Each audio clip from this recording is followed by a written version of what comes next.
Buenas, soy Martín Gamero y vamos a grabar la conferencia que se dio en Retroparla 2021.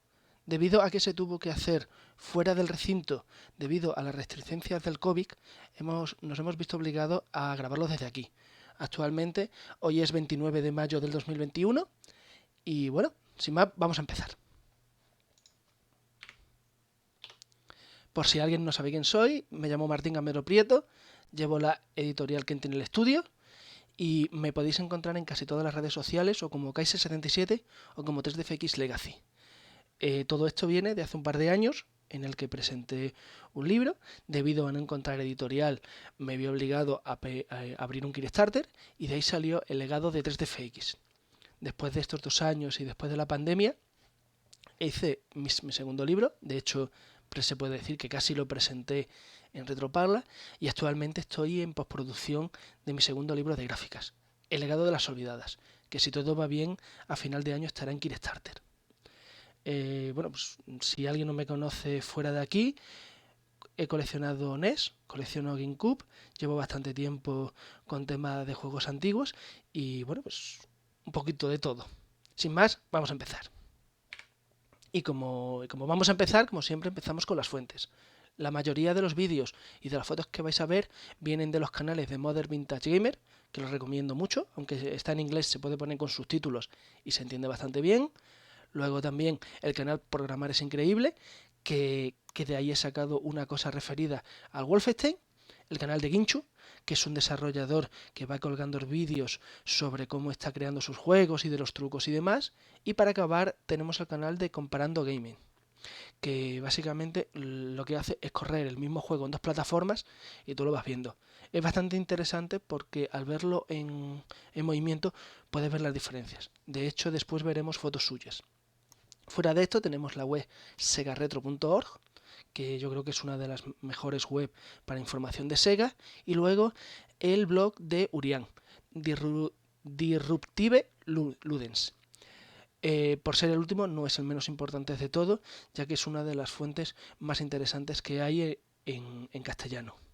Luego, aparte de esto, pues tenemos los 3 libros que tengo y luego otro cuarto libro que es de gráficas, de los cuales la mayoría de las cosas que voy a decir aquí vienen de ahí. Así que nada, echad la presentación, vamos, que no tenemos todo el día. Antes de empezar, lo primero que tenemos que preguntarnos es ¿qué es una imagen 2D? O sea, ¿una imagen 2D qué es? Pues una imagen 2D no es más que la unión de varias imágenes 2D. Por ejemplo, tenemos el HUD, luego tenemos a nuestro personaje, nuestro fondo y luego tenemos lo que se podría decir el escenario. Este juego, por si alguien no lo conoce, es el Demon Crest. En este caso solamente tenemos 4 capas, pero la Super Nintendo tiene una más. Da la casualidad de que este, que fue al que estoy jugando últimamente, no tiene ninguna quinta capa, con lo cual pues lo hemos tenido que dejar así. En cualquier caso, lo que me interesa es ver cómo cuando se cogen las 4, cada parte hace una. Obviamente esto se puede hacer lo más complicado que se quiera. Explicado una imagen 2D, tenemos una imagen 3D. Una imagen 3D es mucho más complicada porque todavía queda mucho para que tengamos hologramas. Con lo cual, el primer paso para tener una imagen 3D es pasarla a 2D para tenerla en nuestro monitor. En este caso, lo primero que tenemos que saber es los polígonos que salen. En este caso, y para no enrollarnos mucho, directamente vamos a trabajar solamente con triángulos, aunque también vamos a hablar de quad. En cualquier caso, lo que yo quiero que sepáis es cómo tenemos la lista de los triángulos, los cuales van a una CPU, y ella misma te crea la escena. Aquí tenéis todos los triángulos que se ven aquí. Lo que se llama cableado de malla, wireframe o a saber, porque la verdad es que uno de los grandes problemas que yo estoy teniendo con los libros es que en cada fuente te los llama de una manera. Y si bien algunas son incorrectas, realmente esto es un poco, como se suele decir, esto va por barrios. Cada uno lo llama de una manera. En cualquier caso, lo vamos a llamar malla o cableado y así ya sabemos de lo que estamos hablando. La cuestión es que cuando la CPU, en este caso la de la Nintendo 64, te dibuja la escena, luego se tiene que sombrear, es decir, que dibujar. En este caso, esto se lo damos al chip gráfico y este ya nos saca a nuestro Mario bien dibujado. Esto, obviamente, que parece tan sencillo, es muy complicado. Es decir, tú aquí puedes poner 200.000 polígonos con 200.000 opciones y tú aquí puedes poner todos los efectos que se quieran. De hecho, aquí básicamente solamente hay texturas y alguna deformación. Tú si quieres, tú puedes poner aquí iluminación dinámica, tú puedes poner deformaciones, todo lo que quieras. En cualquier caso, lo que yo necesito que sepáis son estos 3 pasos, porque será lo que veamos luego. Crear esto último es muy complicado. ¿Qué es lo que pasó? Que desde que se empezaron los videojuegos, los programadores se tuvieron que buscar una forma. La primera forma fue coger y simularlo. Para simularlo hubo varias opciones. La primera, que vamos a ver, es de este juego, que, venga, os doy 5 segundos, a ver si conseguís averiguar cuál es.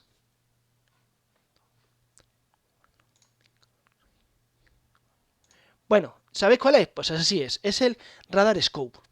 El Radar Scope es un juego bastante antiguo. Me vais a perdonar que tengo aquí el vídeo. Ahí se me ha perdido, siempre me pasa lo mismo. Un momento, por favor. Aquí lo tengo. Aquí está. Si lo tenemos aquí, el canal es ese. Como podéis ver, esto realmente es un 2D, pero simula el 3D. Esto realmente es un 2D, pero simula el 3D porque cuando tú ves la nave, ¿lo ves? Esta nave se hace más grande, se gira y se va. Espérate a ver si tenemos alguna que se vaya. Mira, por ejemplo, esta se acerca, luego vuelven, son más pequeñas. Esto realmente no es más que un sprite que se transforma en otro, que a su vez se transforma en otro, y que a su vez se va transformando en otro. En base a lo que sea, tenemos este resultado. Tenemos la nave grande, el giro y girando alejado. Todo esto son sprites que se van cambiando. Esto te da la sensación de un 3D cuando realmente son fotos. El paso siguiente a este yo lo considero los juegos isométricos. Aquí tenemos el Insolate Warrior de NES, uno de mis juegos favoritos, aunque la verdad es que siempre ha pasado con más pena que gloria, cosa que por cierto es una pena, pero bueno, es lo que hay. Y aquí lo único que tenemos es a nuestro personaje que va andando por el escenario y va saltando. Por ejemplo, aquí tendría que saltar, de hecho aquí es una fase de enemigo, podéis ver el vídeo en NESguide, y bueno, pues está bien, lo que pasa es que es un truco un poco guarro. Aún así, la vista isométrica lo tendríamos en muchos juegos, porque es una forma barata de poder conseguir un 3D y poder engañar al jugador. Como esto no tardó en ser bastante cutre, o por lo menos para no valer en todos los juegos, que al fin y al cabo lo principal, tenemos el Score Parallax. El Score Parallax, os tengo aquí un vídeo, al Hop, que es precisamente de Ginchu, que si lo veis que tenéis el jugador, cómo se mueve, y después tenéis varios fondos. Cada uno de estos fondos tiene una velocidad, con lo cual tú crees que todo esto se está moviendo y que es un vídeo muy, muy largo. De todas formas, si os fijáis, veis que todo esto es lo mismo repetido. Lo que pasa que según la profundidad se mueve de una manera. Las nubes no se mueven igual que las montañas, de la misma manera que no se ve nuestro fondo. Luego nosotros vamos a una velocidad. Tú ves esto y tú dices, ¡guau! Esto es muy moderno, esto realmente es muy sencillo de hacer. Vamos, muy sencillo. En la época era bastante más complicado que ahora, pero no consuma apenas recursos. Y la prueba de que esto es tan importante es que a fecha de hoy todavía hay muchísimos juegos que lo hacen. Si no recuerdo mal, en este vídeo de Ginchu también hablaban del Smash Bros. Pero básicamente en cualquier juego que tú quieras ahorrar recursos, pones pequeñas texturas, pequeñas animaciones y a partir de ahí te ahorras. El siguiente paso a esto lo tenemos en el modo 7. El modo 7 no es más que coger una foto, girarla, y una vez que está girada, pones encima tus sprites. En este caso, pues tenemos el Mario Kart, que yo creo que es el juego más conocido en este tipo, que como podéis ver, aquí los tenéis corriendo y aquí los tenéis en una fila. Lo bueno, que es relativamente sencillo y barato de hacer. Lo malo, que está muy limitado. A efectos prácticos, tú juegas con una foto. Luego, como podéis ver, la foto pues se deforma que te cagas. El fondo que se ve, bueno, pues es un poco como es. No da mucha chicha al asunto. Pero bueno, en general, yo creo que está bastante bien. Para la época, para Super Nintendo, esto era un logro. que por cierto se llama modo 7 porque en su día se llamaba modo 7. No, no tiene que ver con otra cosa. Luego ya, aparte de esto ya lo podríamos ver después en consolas más avanzadas, como la Game Boy Advance. La diferencia que, mientras que Super NES tendría el modo 7, la Game Boy Advance se fabricó de tal forma para poder simular este efecto, pero con sus capas. De todas formas, esto lo veremos si todo va bien en Retroparla 2022, que ya tengo preparada otra.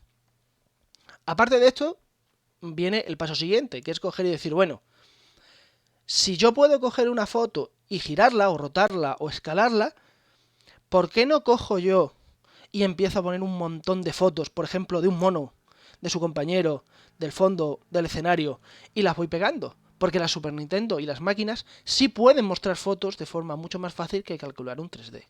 Y aquí tenemos el pre-renderizado. El pre-renderizado no es más que meter en un cartucho o en un CD muchas fotos y tú las vas mostrando. Cuando tú ves esto, tú dices, joder, la Super Nintendo puede hacer un 3D. No, perdona, esto es mentira. Esto son muchas fotos pegadas y simulando que la consola puede. Tiene o sea, la verdad que es muy importante, este paso fue muy grande y de hecho una de las grandes ventajas de esto lo tenemos en la resolución.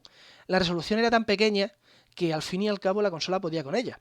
Luego la evolución de esto fue que yo creo que es en el juego donde mejor se ve, que es en el Resident Evil. Cuando vosotros veis este escenario, todo es una foto.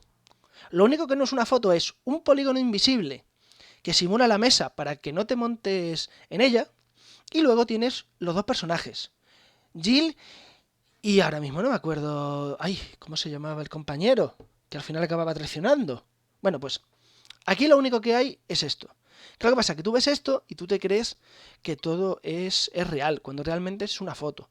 Esto tiene sus problemas. El principal problema lo podemos ver después en GameCube, que tuvieron que otra vez renderizar a mayor resolución todas las fotos. Y algunas quedaron bien y otras quedaron mal.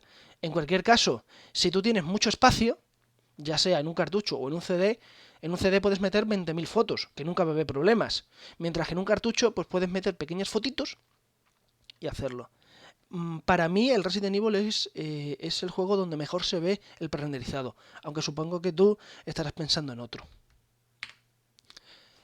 Vale, ya tenemos esos efectos, pero nosotros queremos algo más y queremos hacer un mundo 3D. La primera forma de simular un fondo 3D es mediante una matriz en la que tú los unos los pones como pared, los ceros lo pones como vacío. Y luego tú, de la manera que corresponda, vas guardando el usuario. Cuando tú tienes el usuario, tú puedes decir que aparte de pared, puedan ser cuadros, puedan ser puertas o pueda ser lo que tú quieras. ¿Qué es lo que pasa? Que tú lo único que tienes que hacer es, tú coges al jugador y el jugador ve un horizonte. Mediante un rayo, tú vas calculando dónde se ve, como podéis ver aquí.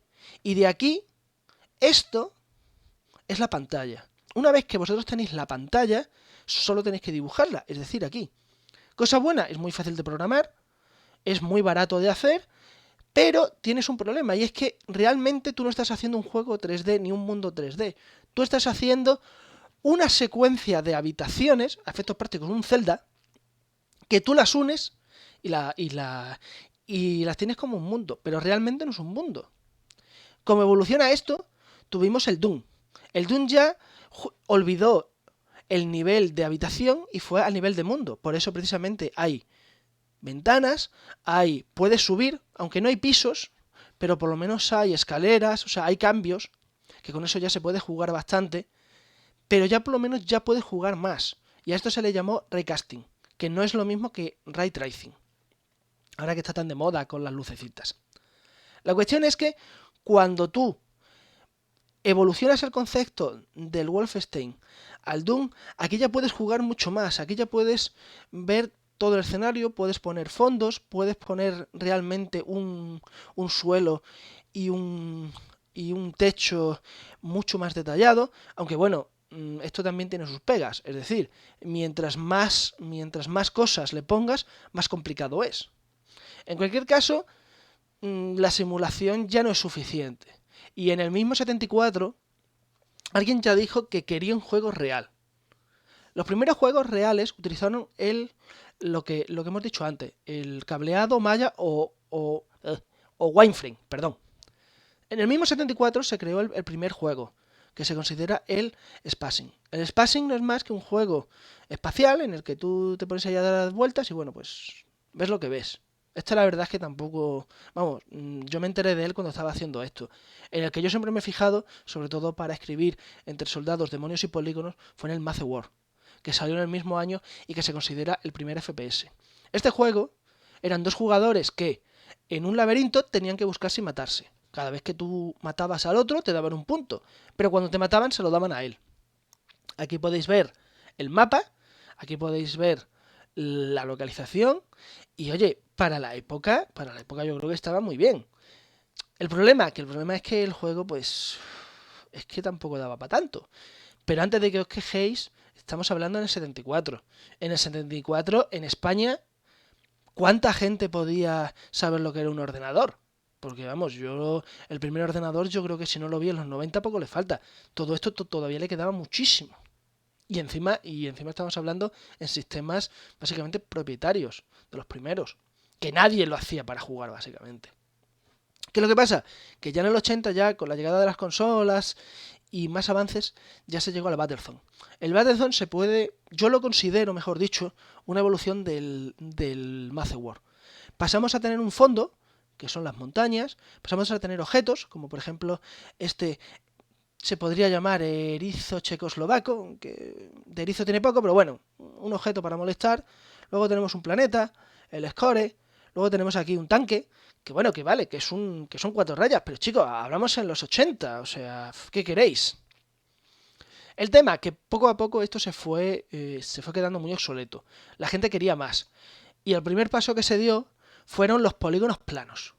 Los polígonos planos, así como la malla, el cableado de malla, todo se hace por fuerza bruta. ¿Qué es lo que pasa? Que si tú te lo curras bien, los polígonos planos se pueden confundir tranquilamente con sprite. Porque si se hace bien, se puede prácticamente conseguir lo mismo con mucho menos recursos. Por ejemplo, el Yo Robot de 1984, se puede considerar muy similar.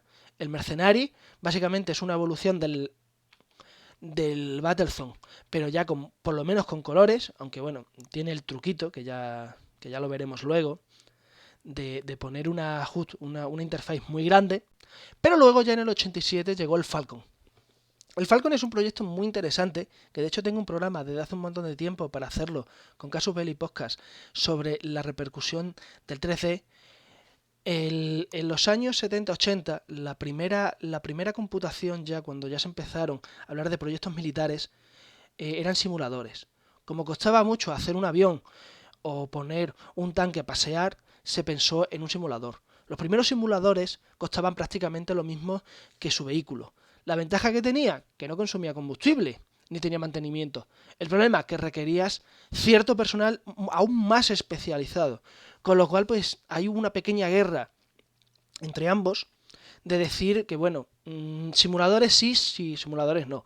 Al final, el mercado abrió su paso y al final se hizo. ¿Por qué? Porque en cuanto consigues a gente que sabe hacer funcionar simuladores y ordenadores, siempre te va a salir más barato que tener que coger al tío, llevarlo en un tanque, ponerlo a mover, que si el tanque se rompe, que si se mueve, que si el avión se cae. Moraleja, al final, siempre simuladores. De hecho, ahora prácticamente casi todo se hace con simuladores. La cuestión, que me voy por las ramas, perdón. Los Falcon. El Falcon, pues como ya podéis ver, aquí tenéis un escenario 3D con algunos que otros polígonos, más que menos, pero con un HUD muy molesto, el cual creo que se podía cambiar. Lo que pasa es que yo jugué al Falcon 4. La cuestión es que todos estos acaban, para mí, el primer juego ya importante, más conocido, es el Robocop 3 de Amiga. Aquí ya podéis ver un Robocop 3D, todo lleno de polígonos. Sí, bastante cutres, pero chico, era una Amiga, que tampoco le pidáis, y encima en el 91. ¿Qué es lo que pasa? Que aquí ya veis todo, cómo va avanzando. El juego se mueve a una velocidad bastante buena. De hecho, tenéis un vídeo de él en Modern Vintage.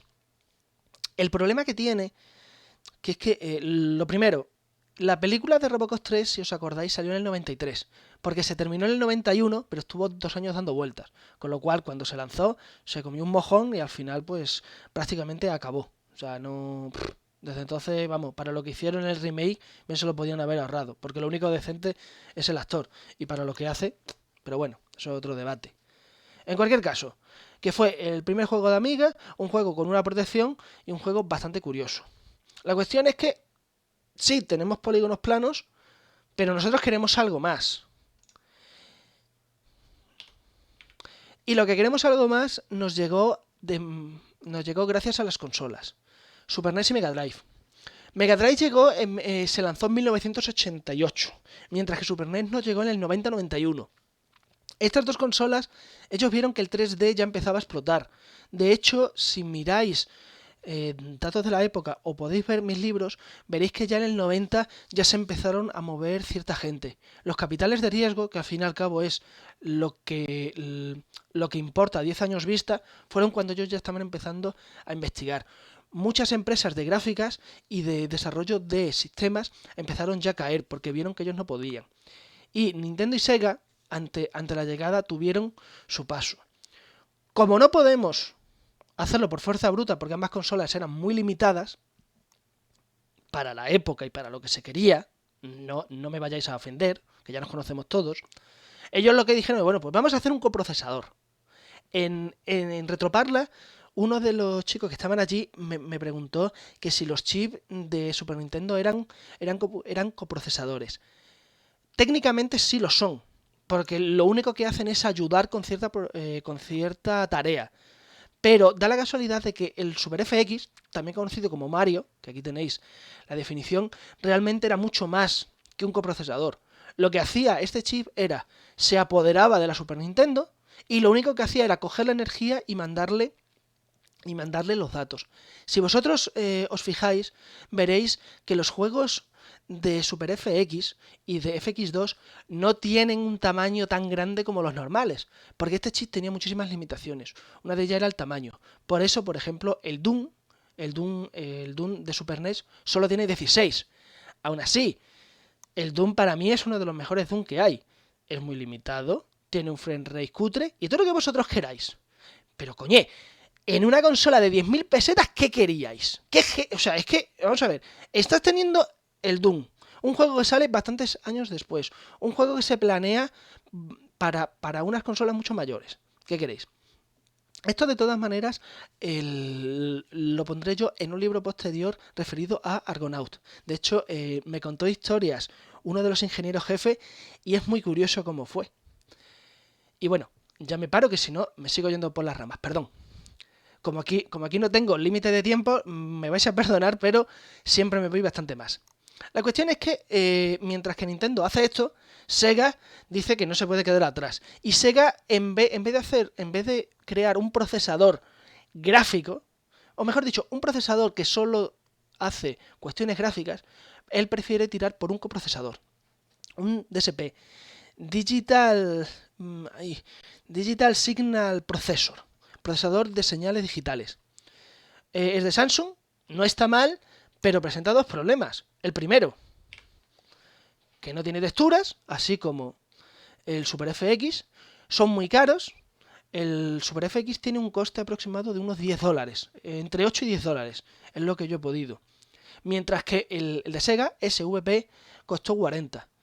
Una de las cosas que se planearon fue coger y vender el chip por separado y empezar a sacar juegos. De hecho, se sabe que se canceló el Virtual Fighter, que al final saldría utilizando la fuerza bruta, y un par más de cosas.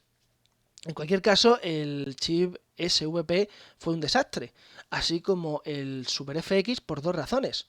Básicamente porque es que Nintendo tenía el supervisor, que era un proyecto de Argonaut, y la gota que calmó el vaso, por lo que se fueron Argonaut, que de aquí fue cancelada para el Virtual Boy, que bien se lo podían haber ahorrado.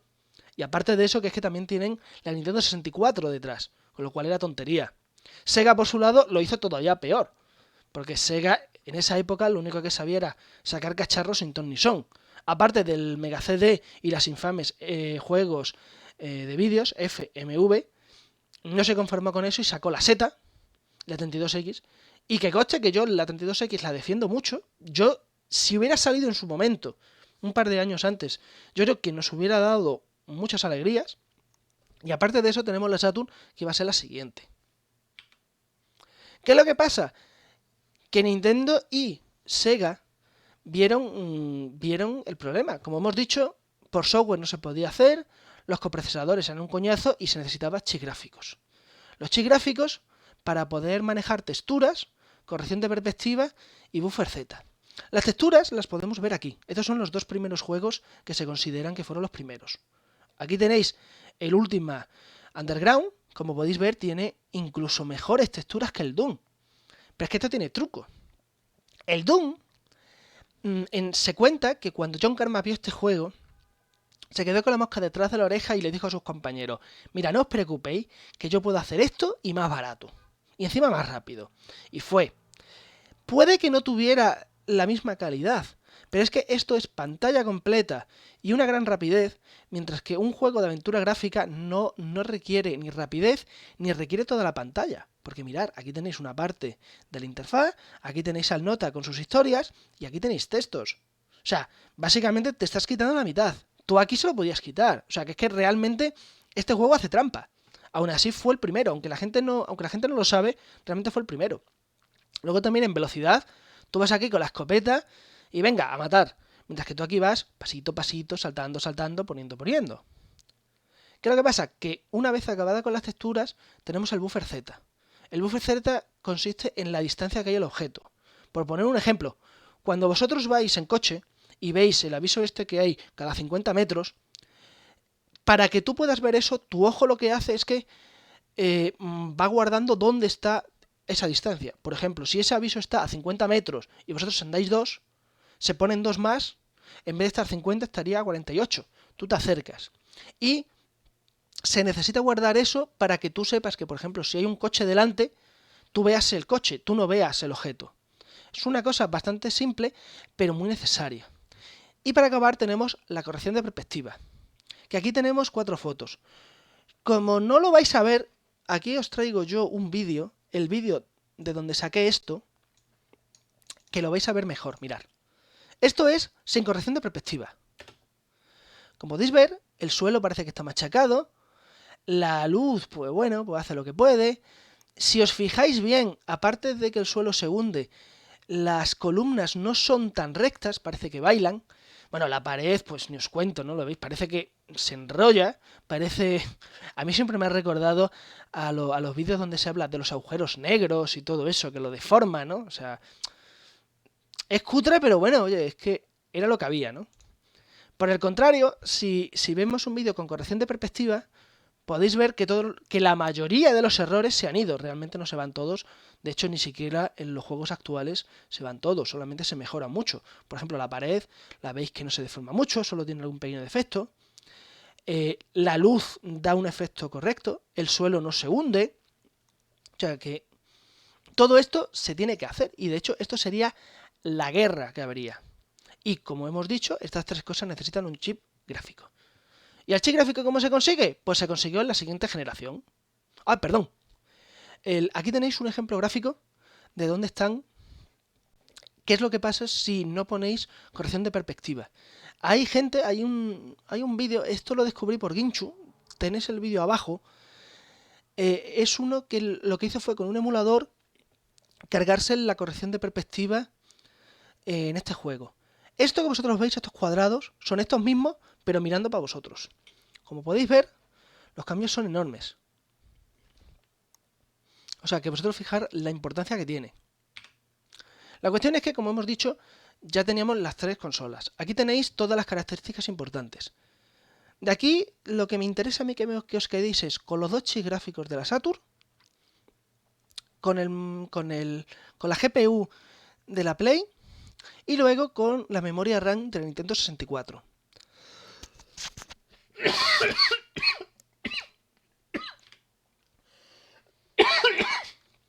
Perdón. Lo primero que hay que entender de la Saturn, antes de decir que fue una mierda y que la Play la partió y que realmente la Saturn no fue competencia de la Play. Su competencia fue la 3DO. Si vosotros comparáis las dos, veréis que la Saturn era una 3DO importante. Muy, muy vitaminada y con muchas más opciones. Porque en Sega dijeron, bueno, Sony va a sacar una consola, se la va a pegar, así que le dejaremos que se la peguen como otros tantos. ¿El problema cuál fue? Que la PlayStation, siendo una consola muy limitada, que solo sabía hacer 3D, resultó ser un completo éxito. Con lo cual, mientras que la 3D y la Saturn era un paso intermedio entre el 2D y el 3D, para poder dar un par de años más de desarrollo, que yo creo que era la buena idea, la Saturn deprisa y corriendo tuvo que hacer algo. Consecuencia, al final se cambió el diseño. ¿Y cómo se cambió un diseño cuando no tienes tiempo? Pues metiendo muchos chips. Pone muchos chips y ya veremos por dónde sale el sol mañana. Si a esto se le unen los problemas internos de Sega, que los podéis ver en los libros de Sega, la gente suele hablar mucho de Console War, pero a mí me suele gustar más surgimiento y caída de Sega. A mí me gustó ese muchísimo más que el otro. La cuestión es que, como necesitaban varios chips, pues sacaron dos chips, el VDP1 y el 2. El primero se encarga de los primeros planos, como los sprites y los polígonos. De hecho, los sprites, lo único que hace la consola es convertir un sprite en un polígono de 4, a lo cual los textura, le hace un sombreado Garou y los pone. Este vino de la Sega Model 1 con partes de la Sega Model 2, placa que por cierto fue una de las más potentes durante mucho tiempo, mientras que el 2 pues tenemos los gráficos de fondo, que generaba 4 planos de scroll y 2 planos rotatorios. Dicho de otra manera, tenía 4 fondos 2D y 1 o 2 3D. Este se basó en la Sega System 32 y de aquí salió la STV, la Sega Titan. Para haceros una idea, los planos rotatorios y los planos de scroll los podéis ver como si fuera un folio. Vosotros cogéis un folio y lo estiráis todo lo que queráis. Si lo pudierais estirar, sería efectos prácticos como un... A ver cómo lo digo. Sería como un chicle. O sea, lo podríais estirar todo lo que queríais y así ya podríais tener un objeto. Eso se llama planos infinitos, que es una cosa que se utilizó más o menos en este año, cuando no había potencia todavía para manejar polígonos y cuando se creía que los polígonos de 4 lados, conocidos como quad, eran el futuro. Obviamente esto nunca fue. Pero lo que yo quiero que sepáis de esto es que si queremos mezclar la Sega Model 1 con la System 32, es decir, coger de la Sega Model 1 el Star Wars y el Virtua Fighter y lo ponéis con el Air Striker o con el Golden Axe. ¿Realmente en Sega había alguien que se paró a pensar qué tipo de juegos querían mezclar? Porque yo sinceramente, yo no me explico cómo se pueden mezclar estos 6 juegos. O sea, eran juegos tan diferentes que no podía salir bien. Y obviamente pues no salieron bien. Al final pues salió lo que salió. Y lo que salió pues salió con muchas limitaciones. La primera, que ya hemos dicho, son los quad, con planos infinitos, que ya lo hemos explicado antes, en vez de triángulos. Los quad tenían una ventaja de que se podían trabajar con ellos y se podían conseguir, por ejemplo, esta cara era bastante buena. El problema que había que si lo hacías en triángulos era más fácil de hacer. Pero la ventaja real de los triángulos no era esta. Era que tú puedes pasar esto a esto con un coste ínfimo de computación. Con lo cual, básicamente, lo único que tienes que hacer era coger y esperar un poquito. El problema que con los quad pues no se pudo hacer. Pronto la Play 1 empezó a avanzar muchísimo, mientras que la Saturn poco a poco se quedaba atrás. A esto tampoco le ayudó que la Saturn tuviera una caché de texturas, careciera de una caché de texturas. Por eso en la Play lo normal es que se vean mejores los juegos. Si recordáis lo que os he dicho, los sprites se pasaban a quad. Aquí esto era un paso bastante complicado. Mientras que la Play tenía una caché, tú le metías la textura y la ponías. Aparte de eso tenemos la arquitectura horrible. En la Wikipedia podéis ver una foto que tiene tropecientos mil chips. Y luego tenemos la 32X que tampoco ayudó, ¿no? Saliendo de esta, vamos a unir la Play 1 y la Nintendo 64. Lo primero es ver su CPU. Su CPU se puede considerar a efectos prácticos la misma. La única diferencia es que la de Nintendo 64 se puede considerar una gama alta. La 3000A contra la 4300i. Esto de todas maneras tampoco es tan real, porque lo que hacen las empresas es que compran derechos para una CPU y la preparan. Por poner un ejemplo que todos tendréis ahora mismo en el bolsillo o en la mano, es el móvil. El móvil, muchísimos chips son todos iguales, pero cada empresa te los va sacando en base a las licencias o al dinero que se quiere gastar. ¿Qué es lo que pasa? Que mientras que el 3000A solamente funcionaba con punto fijo, el de Nintendo 64 funcionaba con punto flotante. Es decir, con el punto flotante tendría más geometría, es decir, menos problemas con texturas. O, si fuera la Play, menos geometría, más problemas con texturas. Esto también, bueno, y como curiosidad, un chip de la misma familia que el de la Play es el que se lanzó en el New Horizon. Como curiosidad que me enteré. Bueno, volviendo al tema, el RSP, que se considera la CPU, ejecuta una lista de instrucciones de forma recursiva que se encuentran en su caché con un microcódigo. La Nintendo 64 utilizó varios microcódigos que en base a ellos favorecían las texturas, el rendimiento, el tipo, más o menos era eso. Mientras que la Play 1 básicamente era todo por fuerza bruta. La Play 1, al ser un chip bastante más antiguo, hacía el buffer Z lo podías configurar por software. Por eso casi todos los juegos tienen problemas con las texturas. Mientras que el Nintendo 64 tenía por hardware el buffer Z, hacía un anti-aliasing, el texturado, que luego veremos que no es tan bueno, pero bueno, un filtro trilinear y la corrección de perspectiva. El mayor ejemplo lo podemos ver con el Resident Evil 2. Aquí tenemos la Play, que se ve claro, pero se ve bastante deformado y parece y con muchas partes bailando, porque al utilizar punto fijo no puede calcularlo bien. Luego tenemos la Nintendo 64, que se ve mucho mejor, no baila, pero se ve borroso. Y aquí tenemos Windows, que tiene lo mejor de ambos mundos, la calidad y la claridad. Esto nos da la excusa para coger y para poder trabajar con texturas y memorias. Si hay un problema muy grave en la Nintendo 64 es un problema con las texturas. Y esto viene por dos razones. La primera es porque la R de RAM, la memoria que utilizó, tuvo muchos problemas. De la empresa Rambus estaba llamada a ser la próxima memoria estándar. Pero al final Rambus estaba más pendiente de denunciar que de trabajar. Si a esto se le unen las latencias y ciertos problemas en el diseño, no se pudo.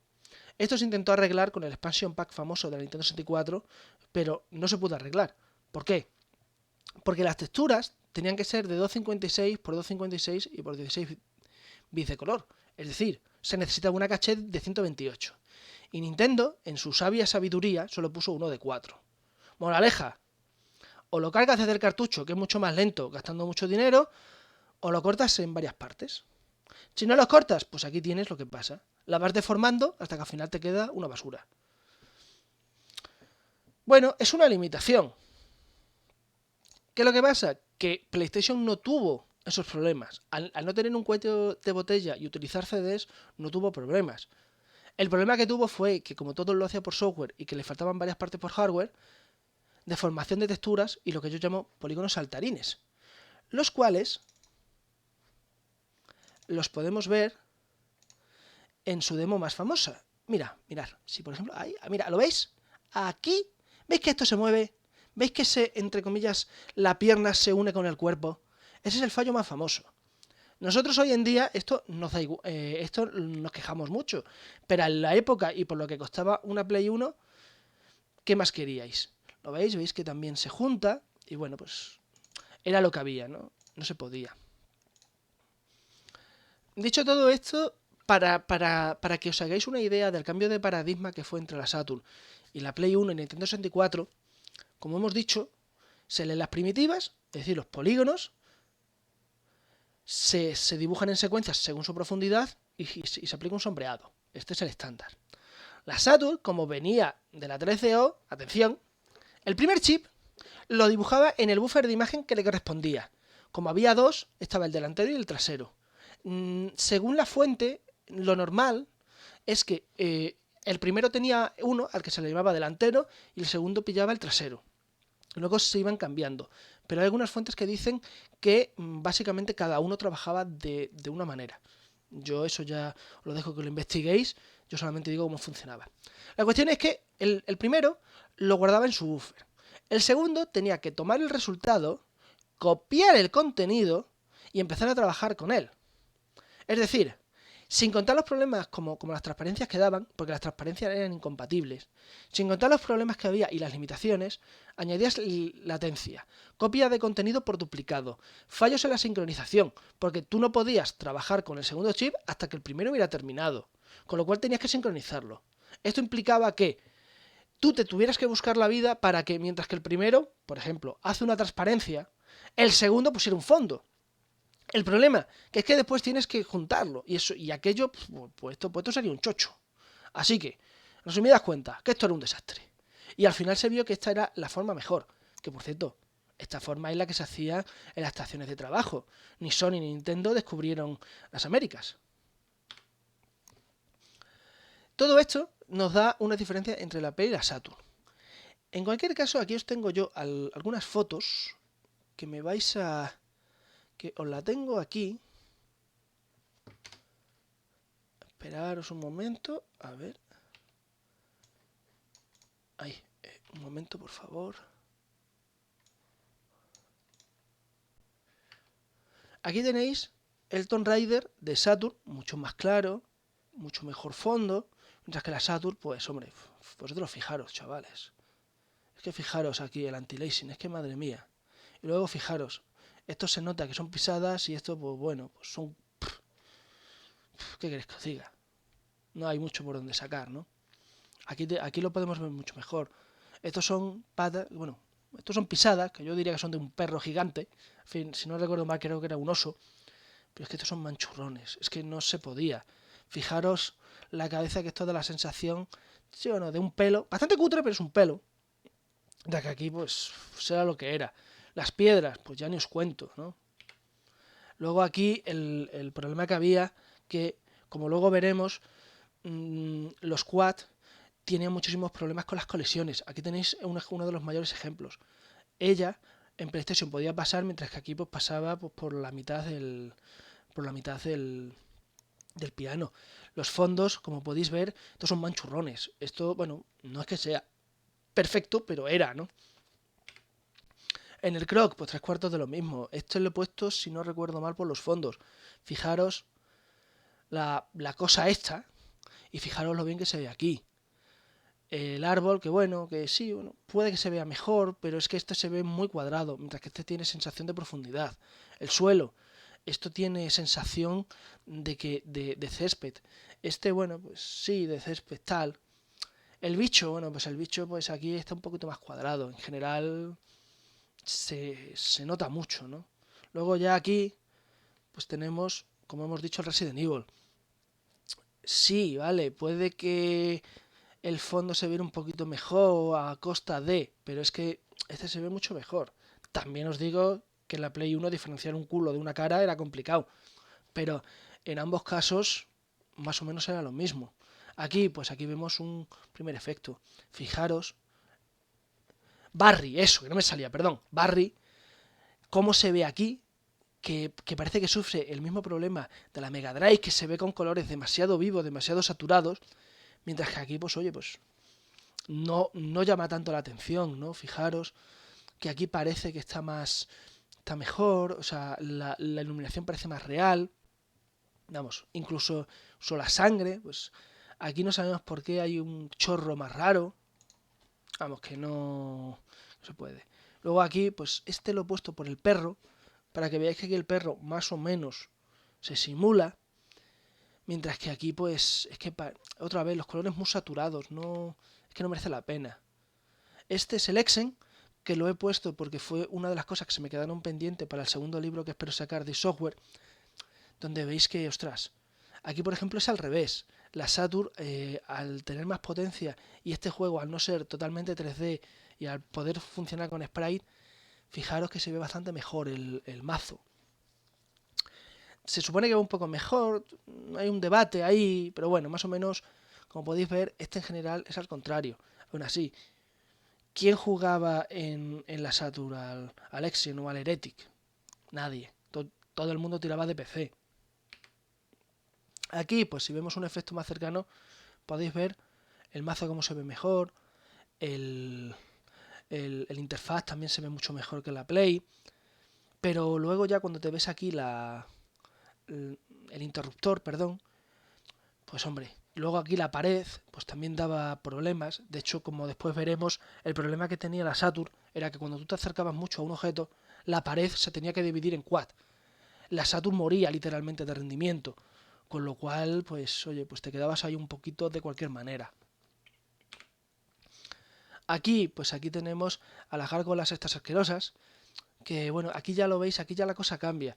Esta ya se ve un poco más regular, de hecho un movimiento no me gusta como se ve, lo veo mejor en Play, pero bueno, ya son cosas pequeñitas, ¿no? Y luego aquí también hay un efecto, este sí podía poner la pantalla en verde cuando estaba poseído, es que ahora mismo no recuerdo lo que era, pero como podéis ver se cambia, PlayStation no tenía esa función, pero bueno, vamos a lo que vamos, la gente que quería jugar de verdad al Exo o al Doom siempre se iba al PC, aún así el Doom de PlayStation, fijaros si dio dinero, que cuentan las malas lenguas que con ese se pagó el Doom 64. O sea, el Doom 64, todo lo que salió en el Doom 64 fue gratis. O sea, fijaros cómo sería, ¿no?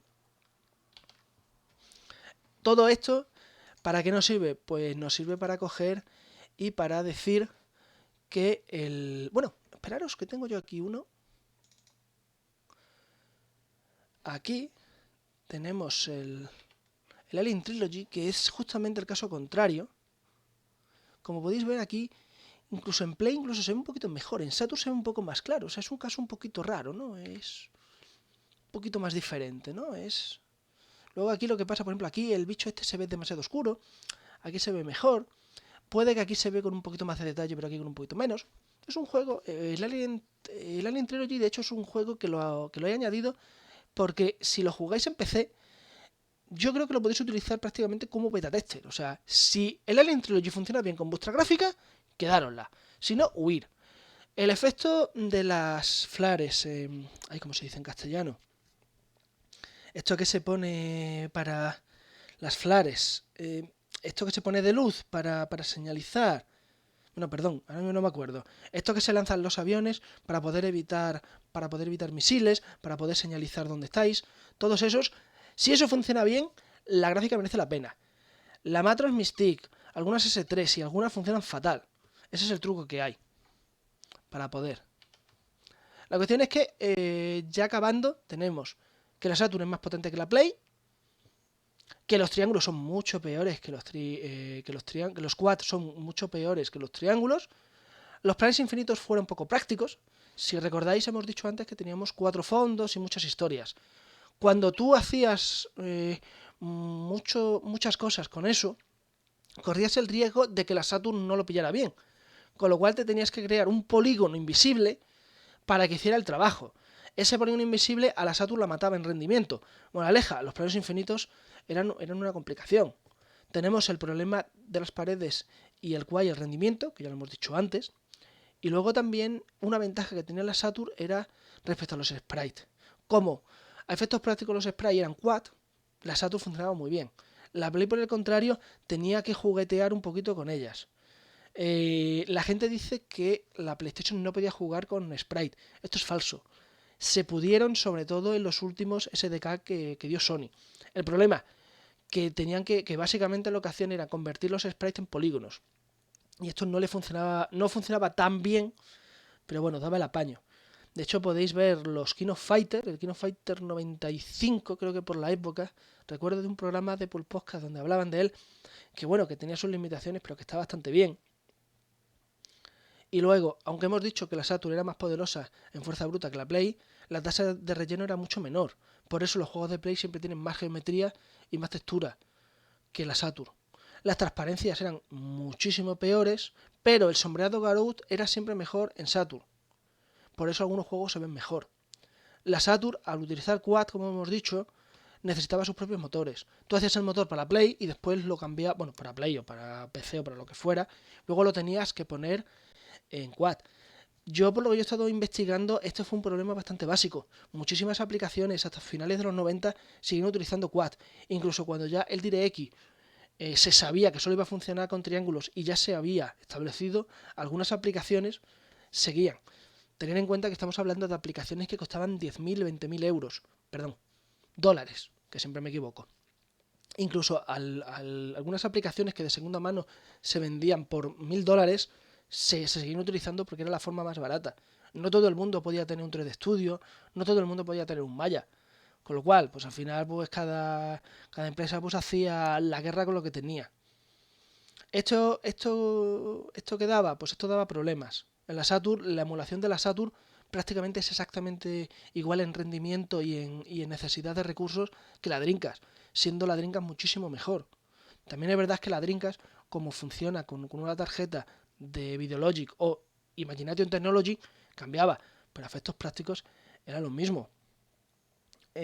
Bueno, y después ya para acabar, pues ya tenemos una curiosidad del libro, que es que el port de Quake de PlayStation, que estuvo terminado, lo terminó el Lobotomi, pero nunca lo pudo distribuir por falta de distribuidor y de dinero. De hecho, tengo un programa con Laura Retrona sobre esta empresa que algún día haremos, porque es una pena como una empresa tan grande fue tan mal. Cuando se hizo, se intentó hacer correr y se vieron que llegaba a 60 frames sin tocar nada. El Quake de la Saturn funciona entre 15 y 20. Nunca baja de 15, pero muy pocas veces sube de 20. Si tú, antes de meterle lógica, consigues que funcione a 60, significa que en cuanto le metas la lógica al juego, raro es que baje de 30. Y jugar a Quake en una PlayStation en la época, aquello podía ser la leche. Ah, y por cierto, John Carmack, cuando vio el port de Quake a Saturn, él mismo dijo, pero ¿qué habéis hecho? Si esa consola, y cito textualmente, es un dolor de huevos. La frase exacta fue Saturn is a nut, que básicamente es como, es una mierda, o sea, es muy dura, o sea, que no es amigable. Si ya quitamos esto y nos vamos a la Nintendo 64 y a la Play, tenemos varias cosas. Lo primero, que la Nintendo 64 se vendió como un PC con una Bluetooth por $200. Bueno, Aleja, era bastante buena. La PlayStation, por su parte, pues tuvo mejores texturas y un mejor frame rate a cambio de peores gráficos. Esto se intentó camuflar con el PC, pero al final no funcionó. Vamos, no funcionó, pero vendió mucho más, con lo cual, pues a efectos prácticos, fue mucho más rentable. Si tenemos que comparar el GTE contra el Reality Display Processor de la Nintendo 64. Estos dos son los que realmente compitieron. De ahí que este funcione en punto fijo y este funcione en punto flotante. La gente se suele meter mucho con el de Nintendo 64, la famosa niebla 64, pero realmente era muchísimo más poderoso. Si le hubieras metido unas texturas, hubiera sido mucho mejor. De hecho, la Nintendo 64 tiene aspectos de dibujos animados por su limitación de texturas. Por eso la Play tenía gráficos más realistas. Aún así, los defectos, sobre todo los de la Play, se pueden disimular en CRT. Hay un vídeo muy gracioso del policía del retro que te dice, pero es que yo no tengo para una tele de tubo. Y le dice, coño, píllate una de 14 pulgadas que eso nos cabe a todo. Mientras más pequeña sea la pantalla, mejor se ve. De hecho, en CRTs de pequeño tamaño, la Play 1 gana mucho. El problema es que muchos pues ya tenemos poco sitio para nuestras mierdas, como por encima también meternos estos televisores. Aún así, oye, pues si queréis jugar, es lo que os toca. En cualquier caso, todas las deficiencias técnicas perdón, de ambas consolas se pueden corregir con un emulador. Y como curiosidad final, John Carmack siempre se fijó mucho en Atari Jaguar. De hecho, el Dune y el Wolfenstein lo sacaron. Y en gran parte fue gracias a él. Atari Jaguar y Nintendo 64 son consolas que funcionan de forma similar. No solo por el uso de microcódigos. Es que la Atari Jaguar tenía un buffer Z. Fue la primera consola. Nintendo 64 lo que hizo fue coger ambos conceptos y ponerlos. ¿Lo sacó mejor? Sí, pero lo sacó mejor a cambio de una consola con muchas limitaciones. Por ejemplo, volviendo otra vez a la Play 1, la explicación más fácil que podéis tener por el dithering es el color, la banda del color De hecho, esto también lo sufre mucho la Voodoo 3, sobre todo en grandes texturas, normalmente en el cielo. En el cielo del Quake 2 y del Quake 3 lo podéis ver. De hecho, si lo veis mal es porque algo mal estáis haciendo. Porque si podéis ver, aquí tendréis... No sé cómo se verá esto en YouTube, ya veremos. Pero mira, aquí ya tenemos amarillo, un amarillo un poco más tal, otro más tal, otro más tal, otro más tal. Todo esto debería de ser algo totalmente progresivo. ¿Por qué se hizo el dithering? Pues para ahorrar trabajo. De hecho, si fijáis aquí, tenéis hasta una propia función que lo convertía. Esta función se puede anular por emulador y veréis que se queda transparente, que bueno, es lo que hay. Y luego, si os fijáis en el Silent Hill, veréis que, ¿lo veis? Todo esto sale, bueno, es una forma de conseguir colores, lo que había, es que no había otro. Pero si en emulador, en el EPSXE, le ponéis esta opción, veréis que se ve mucho mejor. Y chicos, con esto ya hemos terminado. Espero no haberos aburrido mucho, espero haber sido rápido, pero no demasiado, para que me hayáis seguido bien. Y si tenéis alguna duda, me lo ponéis en los comentarios. Si esto tiene éxito, intentaré subir más. No lo garantizo, porque esto la verdad es que fue un trabajo bastante grande. Aún así es posible que suba una versión de Retroparla en los años anteriores, porque parece que se han perdido. Con lo cual, pues, amenazo con ponerlo. Y si tenéis dudas, pues tenéis los comentarios, tenéis las redes sociales, Twitter, Facebook e Instagram. Instagram lo veo bastante poco, lo aviso. Mi correo, el correo oficial y mi página web. Si queréis continuar y saber más historias sobre eSoftware, tenéis mi nuevo libro, que todavía estoy en promoción. Y los de gráficas. Tenéis el de 3DFX y tenéis el próximo que estará, si todo va bien, a final de año. Si queréis apoyarme, si queréis escribirme, si necesitáis ayuda con algún ordenador, lo que fuera, aquí lo tenéis. Muchas gracias y nada, nos vemos pronto.